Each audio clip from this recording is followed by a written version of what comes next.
새벽 시간 편의점 아르바이트생이 휴대전화를 보며 계산대 모니터를 만집니다. 그리고는 모바일 상품권 바코드를 찍어 자신의 휴대전화에 충전합니다. 잠시 뒤 계산대 금고를 열어 지폐를 챙겨 자리를 뜹니다. 20대 A씨가 편의점에 취업한 지 이틀 만에 범행을 벌이는 장면입니다. 사실 급하게 쓰거든요, 편의 송자들은. 이제 최대한 제가 하려고 하는 거죠. 무조건 아는 사람만 쓰고 더 확실하게. 이 남성이 다시 모습을 드러낸 건 범행 2주 후 인근의 또 다른 편의점이었습니다. 하지만 이번엔 실패했습니다. 재차 위장 취업을 할 거란 사실을 간파한 경찰이 추적에 나서면서 덜미가 잡힌 겁니다. 경찰 조사 결과 이 남성은 올해 1월부터 서울, 강원, 대구 등 전국 편의점 7곳에 취업해 1,000만 원 넘게 훔친 것으로 드러났습니다.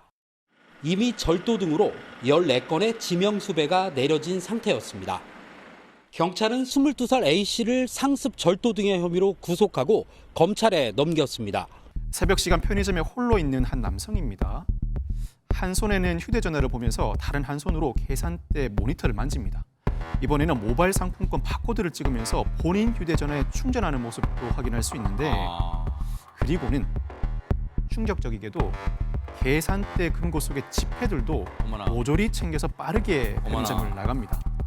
능숙하게 범행을 펼친 이 남성의 정체, 바로 고용된 지 이틀밖에 안 된 아르바이트생이었습니다. 세상에. 이 남성이 모습을 드러낸 건 2주 뒤 또 다른 편의점에서였는데, 비슷한 수법으로 또다시 돈을 훔치려다 이 남성을 쫓던 경찰에게 딱 걸리고 맙니다.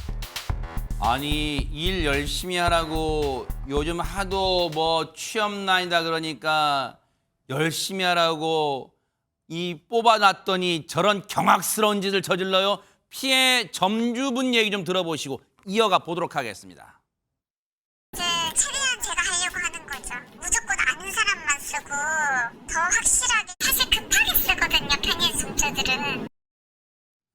왜 안 그러시겠어요? 이제 피해 점주분들은 이제 사람에 대한 불신이 막 생길 거 아니에요. 저런 일 겪다 보면. 그런데 안진영 기자님, 앞서 저 영상 보니까 능숙해요. 능수능란해요. 이게 한두 번 해본 솜씨가 아닌 것 같다 이런 생각이 들어요, 지금. 네, 말씀하신 그대로입니다. 이 20대 남성, 일단 지난달 3일입니다. 아르바이트 경력을 내세워서 파주시한 아르바이트에 사실상 위장 취업을 했습니다. 그리고 다음 날, 불과 하루밖에 일하지 않은 거죠. 곧바로 이 교대 근무로 혼란한 틈을 타서 47만 원을 갖고 훔쳐 달아났습니다. 세상에. 그리고 불과 보름 뒤인 지난달 18일, 이번엔 고양시 한 편의점에 나타났습니다.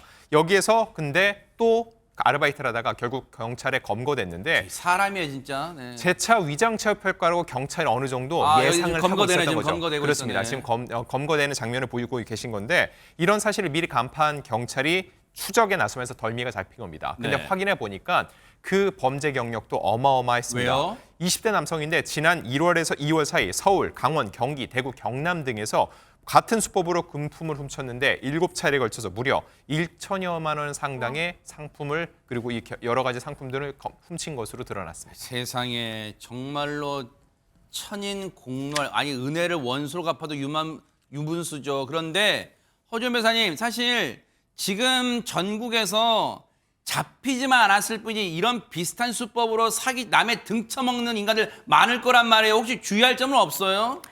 일단 지금 아르바이트생을 고용할 때 사실상 주인들이 이 사람을 믿고 그냥 사용하는, 그냥 고용인으로 쓰는 경우들이 굉장히 많잖아요. 그렇기 때문에 뭐 이 사람이 절도범이라고 의심하기는 쉽지는 않을 상황으로 그렇죠. 보입니다. 그래서 처음에 신뢰관계가 형성되기 전에는 CCTV를 보면서 어느 정도 없어지는 것은 없는지 이런 것들도 한번 살펴보실 필요는 있다는 생각이 들고요. 네. 뭐 그렇다고 해서 근무하는 것을 상시 감시할 수는 그렇죠, 없지만 그렇죠. 이 돈통이라고 하잖아요. 네. 그 계산대 안에 있는 돈들이나 이런 것들을 마지막에 정산할 때나 물건의 어떤 재고 수량 같은 것들을 좀 주의해서 확인하실 필요가 있어 보이고, 네. 그리고 아르바이트생을 고용할 때도 근로계약서 꼭 쓰시고 아. 아르바이트생 신분증이라든가 이런 것들도 좀 철저히 확인을 하시는 것이 필요할 것 같다는 생각이 그러니까요. 듭니다. 우리 어렵고 열심히 사시는 이 소상공인분들, 자영업자분들이 다시는 피눈물 흘리는 일이 없도록 꼭 이런 나쁜 일이 일어나지 않도록 뉴스파트 또 끝까지 이런 사람도 신고해 보도록 하겠습니다.